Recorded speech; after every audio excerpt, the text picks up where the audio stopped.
From November 14th to 21st, we're inviting you to join us for a powerful trip to Ghana.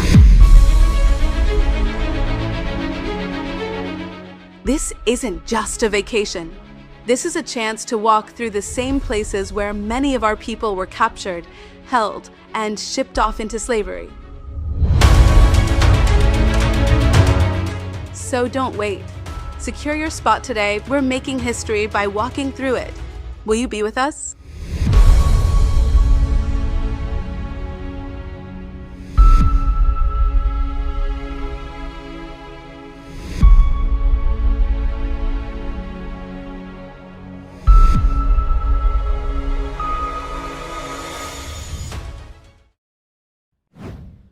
Peace, family. My name is Vicki Dillard for African Diaspora News Channel. Thank you so much for tuning in. As you come in, beloved, be sure to give us a big thumbs up, and share the broadcast.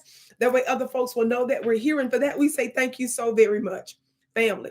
Certainly, you all know that the ICE issues, which is the immigration detention arm of the government, law enforcement arm of the government, has been such a huge topic here in the United States of America.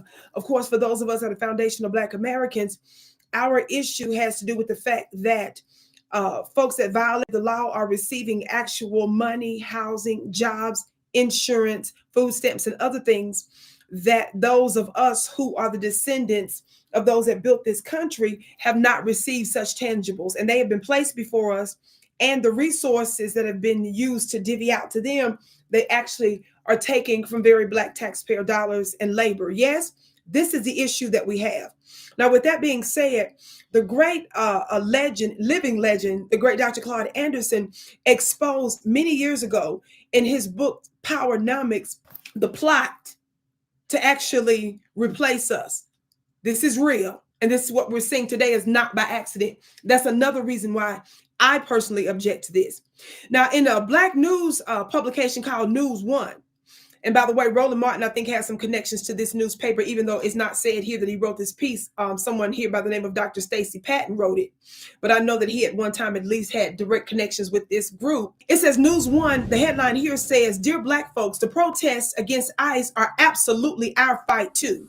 It says here that as Donald Trump sparks chaos by illegally deploying troops to Los Angeles, as immigration raids intensify and as protesters are flooding the streets to demand dignity for migrants, far too many Black folks are sitting back on social media platforms singing a tired, familiar song. It's being sung off key with a false sense of safety and a dangerous misunderstanding of how white supremacist violence works. The chorus of Retreat sounds something like this. Quote, "Black folks need to stay home. Let them handle it. This is their fight. Most Latinos voted for this mess. ICE, don't target us. We got citizenships.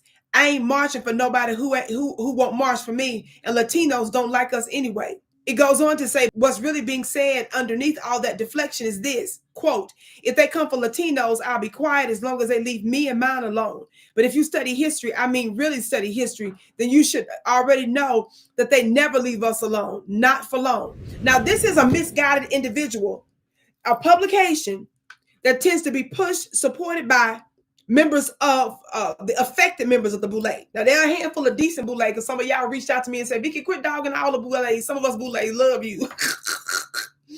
You good. But for too many of you all who have academia and have jobs and prestige in different parts of our culture, you think you better than us. You think you know better than us. And your advice has gotten us nothing. We don't need to sit here and debate whether or not you're right. Our circumstances tell us you're wrong. That your political strategy all these years have gotten us nothing, but it's gotten everybody else everything. Where's my gavel?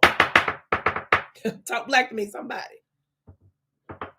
Now, even though many folks that continue to push such things, those that I call the affected members of the Boule, are those that tend to have education, and tend to be in influential positions throughout society.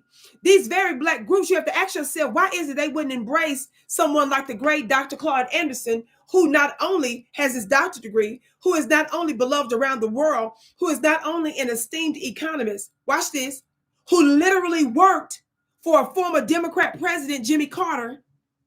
Jimmy Carter appointed him to work in the Commerce Department. You would think that they would be chomping at the bit to get him to speak, to come in and to talk. But let me tell you something. One of the main reasons they don't like Dr. Claud Anderson, in my opinion, beyond his support for reparations, that's one of the main reasons, is he does not toe the Democrat line to get a whiff of a biscuit, some crumbs. He doesn't use his education to miseducate us. They don't like him because he's not seeking Democrat approval. Dr. Claud called out the immigration issue to replace us long time ago. If you get his book, Powernomics, by the way, you can just find that on his website, I believe, at powernomics.com. On page 92, it says, know your competitors. I've talked about this many times. If you follow my work, you know I've done that on this platform and several others. Yes? One of the things that he says here is that in 1972, yes, 72, y'all. He said the National Hispanic Party conceived a plan to subordinate Black Americans by the year 2000 by bringing in a layer of minority ethnic groups between whites and Blacks. The Hispanic empowerment strategy is to track and copy everything that Black Americans do politically and economically, then offer Hispanics as a more socially acceptable alternative to Blacks. Now, he said this a long time ago. Not only did he say that, he said in his book, if you skip to page 194, he said that throughout most of the 19th and 20th centuries, listen, he said Black leaders were aware of the negative impact immigrants had on Black Americans and petitioned the federal government to halt open immigration until the nation had rendered justice to Black Americans. Did you all know that? In the mid-1960s, however, Black leaders made two dramatic reversals, he said, that have lasting effects on Blacks and from which they would never recover. He said, first, Black leaders abandoned Black people and reversed the commitment of civil rights from Blacks to humanitarian support for all struggling people. And second, they not only dropped their opposition to immigration, but began to support it. Now, that organization, that print publication, News One, is backed and supported, and oftentimes you hear the insight and the input and even sometimes op-eds from individual so-called Black leaders that Dr. Claud Anderson called out many years ago. This is the reason why they don't like Dr. Claud Anderson in major part. And that's exactly why those of us who understand how power really works and the true problem need to support him.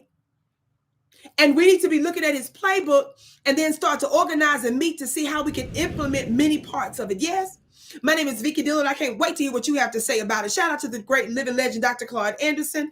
Be sure, beloved, to subscribe to my email list on my website at vickiplanet.com. I've got a lot of upcoming yummy products and services and special webinars to offer you. I can't wait to see you.